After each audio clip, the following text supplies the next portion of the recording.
Significant figures in calculations. So this screencast is going to walk us through how to handle having significant figures and do calculations with them. So the first thing we're going to look at is addition and subtraction. Now, when performing addition and subtraction using measured quantities, we have a simple rule that we need to follow. Okay, so this rule tells us that the result, or the answer, must have the same number of decimal places as the measurement in the calculation that has the least number of decimal places. Now, you'll notice that this definition actually doesn't really have all that much to do with significant figures. So instead of counting sig figs, what we're actually counting is decimal places. Okay, it's very important to make that differentiation. So I'll say it one more time. For addition and subtraction, when performing addition and subtraction, the result must have the same number of decimal places as the measurement in the calculation that has the least number of decimal places. So let's go ahead and look at a few examples.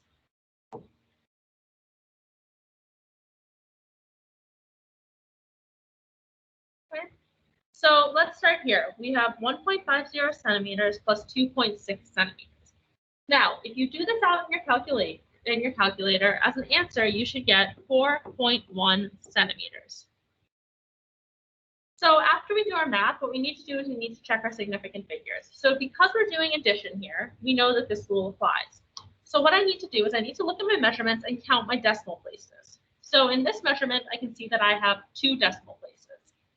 In this measurement, I can see that I have 1 decimal place. According to my rule, I'm allowed in my answer to keep as many decimal places as the number in my calculation that has the least amount. So for us, right here, this 2.6 with 1 decimal place has the least amount. It has 1 decimal place, which means that I am allowed to keep 1 decimal place in my answer. So in this case, my answer is reported with the correct number of significant figures. Okay? Let's look down here at our next example. 53.560 grams plus 21.2 grams. When I do this math out on my calculator, I get an answer of 74.76 grams. Okay? Now, I'll fix that 7. Terrible 7. Okay, so 74.76 grams. Now, the same rule applies. So let's look at our measurements that we're using in our calculation. Here, I can see that I have 3 decimal places. Here, I can see that I have 1 decimal place. So according to my rule, I know that I'm only allowed to have as many decimal places as the measurement that has the least amount.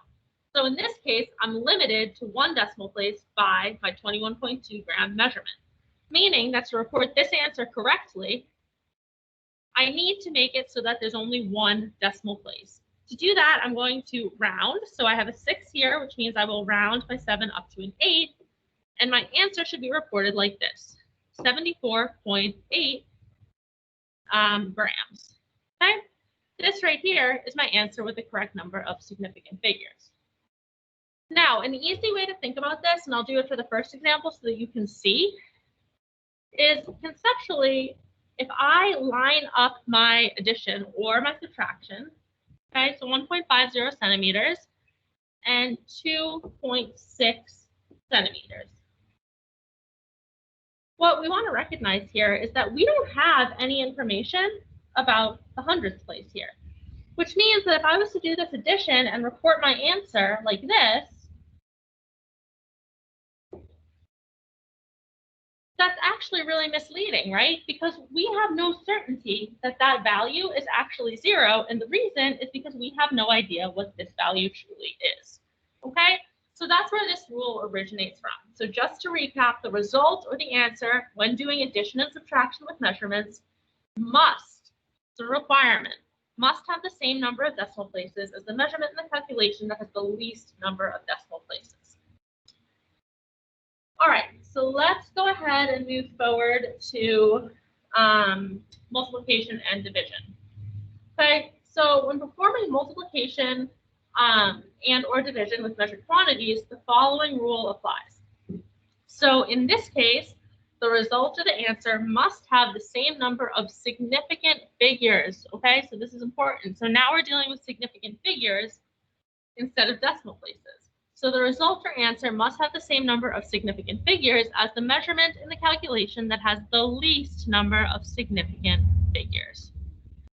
Okay, so the rules are very similar, except that for addition and subtraction, we're using decimal places, and for multiplication and division, we are using significant figures. So let's go ahead and look at our first example. So here we have 1.25 centimeters multiplied by 1.61 centimeters multiplied by 2.1 centimeters.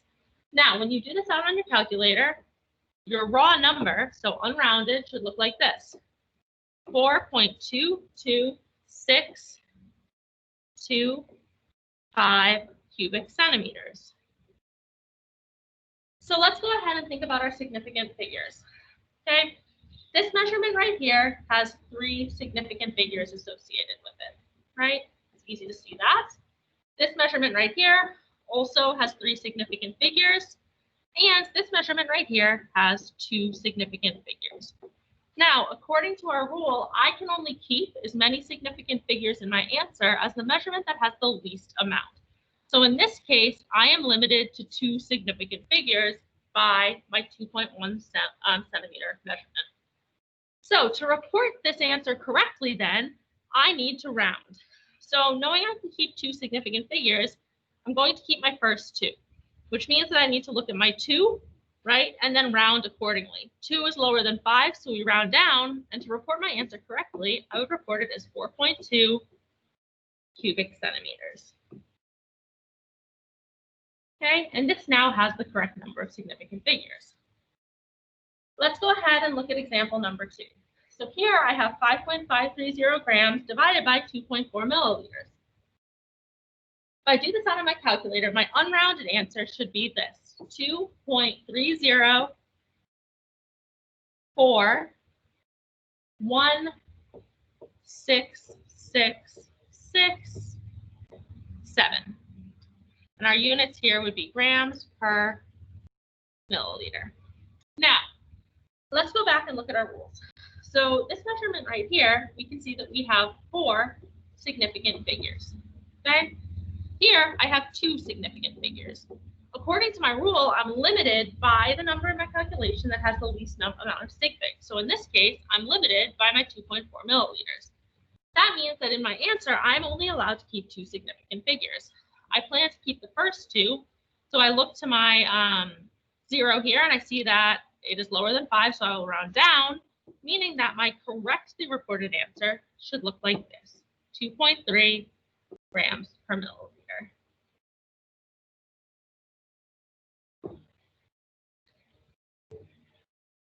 If you are doing problems that have an order of operations involved, your significant figure rules just follow the same order of operation rules that you would use in regular math. Okay?